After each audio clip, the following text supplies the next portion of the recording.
Hello, friends. Welcome to episode 147 of Shadow and Flame of Magic, the podcast. And we are going to review Venom Space Knight issue 2, so let's get into it. And I am your host, John Klein III. And if you want to see a visual, you can go to my TikTok at JackoSII, see a quick review with the page from this comic, or you can go to the podcast's Instagram or Twitter account, both at SNFWM, the N spelled out. But this comic came out in January 2016, which means we get a handy recap page. Once Eugene Flash Thompson got his chance to be a hero, he refused to give it up. When he lost both his legs serving his country, Flash formed a symbiotic bond with an alien parasite. It functioned as a body-morphing suit that enabled him to continue serving others. Then, when helping on one planet wasn't enough, he enlisted the Guardians of the Galaxy. And after his symbiote, a member of the Kintar species, was purified on its home planet, Flash expanded his range once again. He's answered the Kintar call to serve as an agent of the cosmos. Now Flash is swashbuckling his way across the universe as Venom Space Knight. Venom rescued an alien mother and her children from a space pirate who wanted to use their blood as a chemical weapon. While Venom returned to the family to their home planet, he took another rescued victim, the Melancholy and Mechanical 803, as a new crew member. Now it's smooth sailing from here on out, except what kind of monster was that pirate working for, and who's piloting that imposing vessel following Flash? And the writer of this is Robbie Thompson, who writes a very funny comic. Artist Ariel Alvievetti, which means this looks like a gorgeous painted comic. Letter VC's Joe Caramagna, which means you can read this perfectly. Cover by Ariel Alvievetti, and there was a Aldred variant cover. Assistant editor Kathleen Wisniewski. Editor Jake Thompson. Editor-in-Chief Axel Alonso. Chief Executive Officer Joe Quesada. Publisher Dan Buckley. Executive Producer Alan Fine. And this is one of those classic comics where I just bought because of one page. And that is its opening page. As we see Flash is narrating the comic. My name is Flash, and I'm an alcoholic. Hi, Flash. Hi, Flash. Hi, Flash. I've been a while since my last meeting. With my job, it's been hard to get to one, but no excuses, right? I have two jobs, actually. Things are finally starting to click at my main job. Great coworkers. And we see a picture of the Guardians as they're fighting off robots, perhaps. And there's Venom Space Knight, Ben Grimm in his all black with like red trim suit, Groot, Drax, Rocket Raccoon shooting a gun of some sort. Drax has two awesome swords. And then we get Star-Lord, Catherine Pride. And she's just using her classic Star-Lord guns that look like U's that you hold in the middle of. Some are a bit crazy, but I guess that's like any job, right? As for my new job, well, and so we catch him on a planet 63 hours, 15 minutes, and 3 seconds ago as he's ripping off a crab leg of a giant space crab. And he's has a buddy on the spaceship called 803, who he's just narrating aloud to. And 803 seems like a fun chap. And so these 5 aliens are thanking him for showing up. Um, there's some acid rain, so he uses the symbiote to uh, create an umbrella over everyone. They've been praying to God, so now they think he's an agent of their God. Um, and this is Venom Space Knight, but I don't know if his symbiote's actually the Venom that Eddie Brock used to use. But since it's Flash Thompson, I imagine it's all in the family. And so he's like, "You prayed and that's it? Nothing else? No 911 call?" And they're like, "What's 911?" And it's like, "Oh, Flash, are you new to outer space? Because you're using a lot of Earth colloquiums that clearly are not the same." And so the crabs are attacking because there's a device on the planet that's just drilling all the time. And so he has 803 locate the machine and it just explodes. And then so they go back to space. There's an ad here for Jessica Jones on Netflix. And 803 is like, "Are you a god now, sir?" And he's like, "Just get us out of here." And then, so the giant spaceship captures them and starts tractor beaming them to inside. And Flash is like, "Kill the engines." "A wise decision, sir. Let them obliterate us. There's no shame in a quick death." And it's like, no, no. Clearly, if they're going to kill us, they would kill us already. And so Flash is telling someone to come out. Someone does, who's wearing a purple symbiote outfit. And so they have a quick fight. Um, and finally, it's like, all right. And then someone wearing a white symbiote is like, "I am Mintril, and this is Tarna. We are agents of the cosmos, just like you." Which Tarna's quick to be like, "Not like us. He's weak and barely in sync with his Karnak." And it's like, all right, everyone. I see you're big fans. So he asks as if they're the voice in his head, and they're like, "No, that's the cosmos."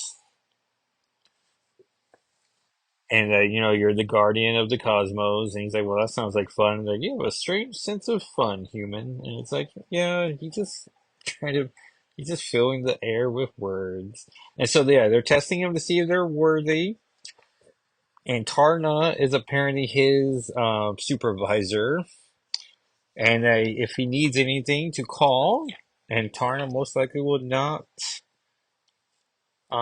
respond. So, he's on his own. And they're like, "Okay, well, goodbye, Venom. Remember, the cosmos is always with you."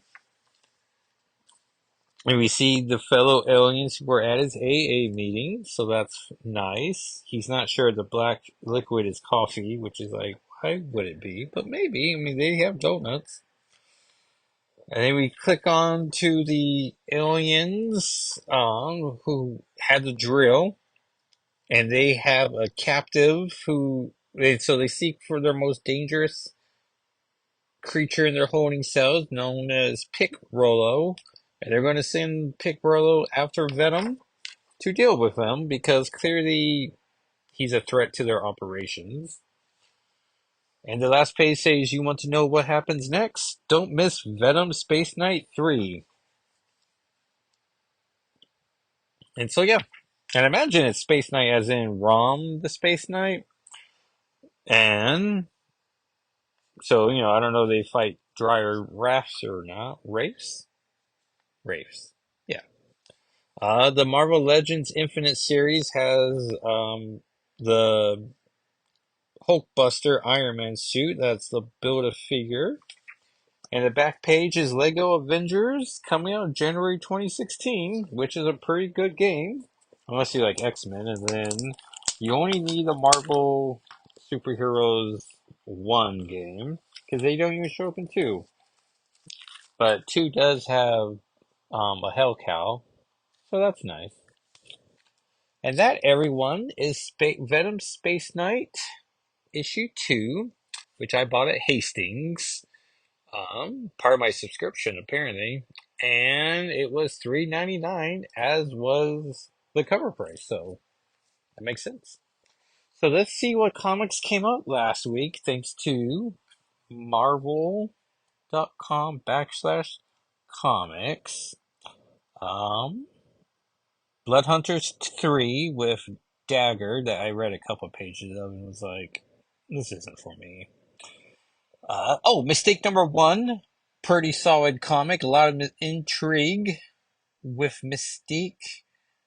Oh, in my mind's eye, Mystique and intrigue was gonna rhyme, but it doesn't. Let's see here. Shavely Shalve is credited, which I don't know if they do the Um, and Mystique is looking for an item. She harasses Maverick, who apparently doesn't have a healing factor, so she uses that as a fun item of like, hey, he should be healing. And so they shoot him, and then it turns out Mystique was actually the other guard. And so that's fun. Nick Fury Jr.'s there. Shield is still being run by Maria Hill, but I guess their budget's cut way back, and so he has to do like a bunch of research on his own. Which I like the idea that Shield is limited budget as how many heli carriers can they crash with before someone's finally like, okay, you don't get another helicarrier. Do you know how expensive these things are? Um, oh, there was a Death Star reference in Venom, and they were like, "Oh, is that the name of it?" He's like, "No, that's just," or like, "Is that the function of this?" And he's like, "No, it's just something I called it." Let's see here. Oh yeah, and then Nick Fury Jr. is visited by his dad, who's giving him some grief for being a desk, um, writing a desk, which is like, well, yeah, that's the job I have. Like, come on. And which I think some people online were like, well, could that be Mystique? Is Mystique trying to trick Nick Fury Jr. Junior into leading her to the item? Uh, he locates Mystique, old house of Mystique, and they all break down the door and start shooting someone who with red hair. And then we see the person on the ground with a Destiny mask, and I can only hope that Destiny was not shot. But also, maybe they shot her in the shoulder. Like, maybe, no reason had to be a, shoot to kill. But also, it seems like you don't kill Destiny practically off camera. But also, it's a cliffhanger, so maybe that is when you kill Destiny. But I don't know. Imagine a bunch of dudes will run into a room and start blazing, shooting, uh, in a rain of blazing bullets. I don't know, I feel like there's an expression I'm trying to grasp. But Destiny will purposely just take one in the shoulder and then be done. Oh, Uncanny X-Men 4. Another great issue. Rogue is fighting Sarah Gaunt and holding her own, which is pretty impressive. We find out that Sarah Gaunt had a child of Xavier's that they named Brian, named after his father, which always bugs me in comics where, like, whenever you see a future where Superman and Lois Lane have a kid together, and it's like, oh, we named one of these Martha and the other one Jonathan, or the one of them's Cal, or Jor-El, and it's just like, really? Lois Lane had no input on any of the names besides, like, yep, that's what we're doing. Over, like, Ultimate Spider-Man, this latest one where Mary Jane had kids with Peter Parker, and they named them both Richard and May, and it's like, really? Mary Jane didn't have any put in it? I mean, we have the one kid, and we had a deal where if it was a girl, it was going to be Nadia Page. I picked the Nadia, and she picked the middle name of Page. And if we had a son, it would have been Walker Dennis, which my wife sort of got to pick both the first and middle name there. But which I was fine with because I got the Nadia name. And then she tells me like years later, hey, we had a girl who's never been Nadia because Nadia and Walker don't work because his is more of an earthy name and her Nadia is more of an air name. Which to me seems like the perfect name combination if you have an earth kid and an air kid. But also we never had a second kid, so who's getting mad over nothing? Since Sarah Gaunt is fighting Rogue, Warden Ellis um, caused Gambit to be like, hey, Sarah Gaunt's after him, Rogue, so you might want to gear up. Uh, Even though by that point Sarah Gaunt had already just like trounced Logan. And trying to think what else. Oh, they tell the kids to go into the house, into the basement where Marcus and his wife and daughter are. And the whole time, like, please don't destroy Marcus's home. And they're calling it Haven, which seems weird. Like you think they would just call it, the Marcus home or whatever the Marcus's last name is. But the Outliers don't want to go into the basement. They want to fight off Sarah Gaunt because they're tired of hiding. Turns out Fawn isn't dead. She's been corrupted though, so not great. But maybe they can help her out. So we get very little Kaliko, which is I'm thinking the combination of oh no, what's Kaliko's real name? And her horse Ember. But well, I guess her mutant name is Kaliko, even though she doesn't think she's a mutant. Um, oh yeah, and Simone writes a great comic. Marquez draws an amazing comic, and it's colored by is it Wilson? And oh yeah, yeah, Wilson. I can see make out the name. Who gives it just this amazing aesthetic that I just really like. And trying to think of anything else happened. Oh yeah, and so Brian Perry died in a flood, and then Sarah had her right hand on the ship and her left hand holding her son, their son. And then next thing you know, she let go of her right hand for a second, and then realized that she must have let go of her left hand at one point. And so there might be a Brian Gaunt out there somewhere. But also, I mean, I don't want him dead, but I really don't want more Xavier children out there. And it's just one of those things too, where it's like, are we still doing this? Are we still giving Xavier unknown children? Like, I think, like, we're done with Xavier now, right? Well, anyways. Oh, and Wolverine 2 came out, which was solid. There's a subplot that I don't care about, but it's a two-parter. This is part one, and it features a Wendigo, which I can only assume is a tie-in to Until Dawn's PS5 remaster that's coming out. That's also coming on the PS4, so maybe I'll get that on PS4 and see how remastered it is. I mean, it looks pretty like touched up from the ground up. And I think there's some new scenes too. So yeah, like if it ever becomes a $10 game, I'd treat myself to that. Speaking of games, you can follow me on YouTube at Jocko SII, Twitter same name, and I'm trying to play Dory Literature Club. I'm 3 hours in, and it is hectic with some questionable visuals.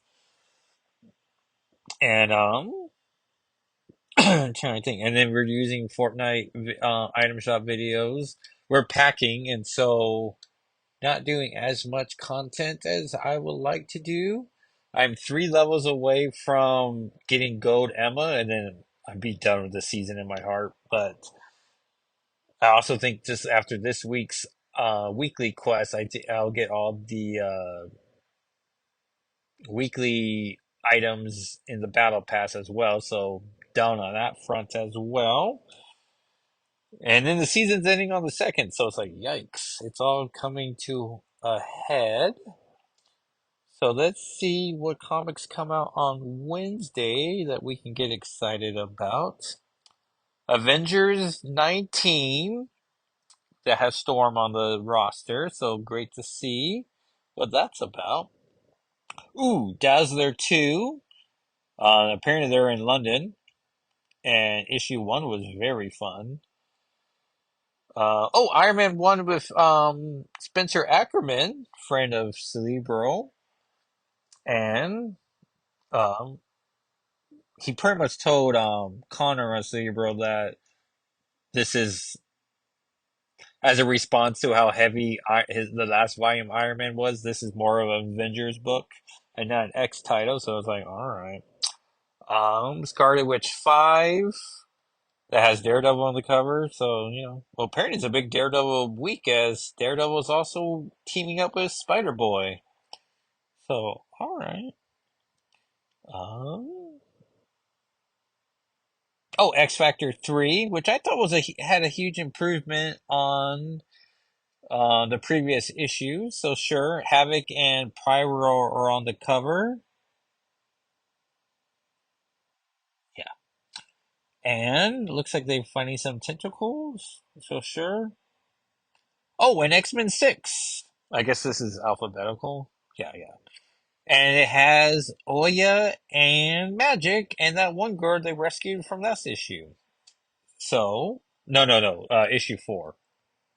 Because Magic was not in issue 5. So, X-Men 6 will lead the charge on, or the main title.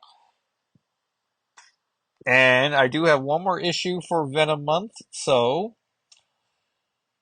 yeah, so we do X-Men 6 and then an issue I bought, back issue, to wrap up Venom month. Hopefully we can see the movie, but with our packing, I don't know if we'll be able to squeeze it in, but it'd be nice because, we like seeing movies. No Daredevil comic itself, so it's here. So what are we looking for? Let's rank these in our excitement level. X-Men 6, Dazzler 2, Avengers 19, and then X Factor 3. 1, 2, 3, 4. Yeah.